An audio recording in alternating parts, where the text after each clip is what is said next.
We're also grateful for the support of Cuyahoga County Executive Ed Fitzgerald.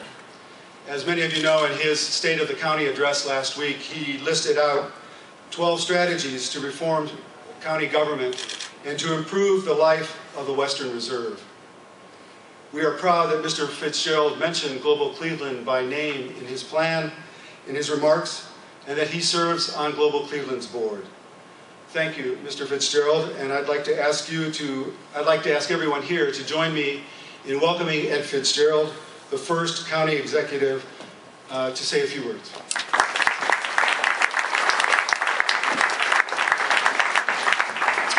Good morning. I'm going to be quite brief, but I appreciate the invitation to be here. It's an honor to join you here as Global Cleveland reaches another milestone. And it's also symbolic of a choice that this area as a whole has made. There are parts of this country, there are metropolitan areas in this country where elected leaders have decided that it's to their political advantage to be seen as being opposed to immigration. And I think that we're fortunate here that not just Mayor Jackson and myself, but there's now a consensus that has emerged among our elected leaders that whether or not it's a political advantage or not is irrelevant. It's an economic disadvantage if we turn away from immigration.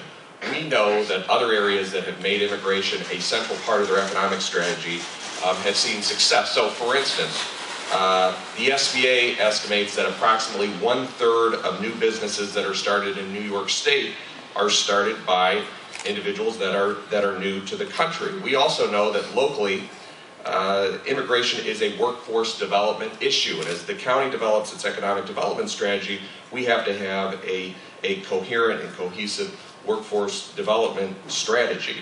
We also know that it just doesn't make economic sense to close ourselves off to the rest of the world. Our average in terms of foreign-born population in Cuyahoga County right now is about 6.5%. That's half of what the national average is. It's also less than half of what it used to be in the Cleveland area at the beginning of the 20th century when our economy was growing at its fastest rate. We also know that if you look at that foreign-born population, that there are higher than average rates of entrepreneurship and also of education.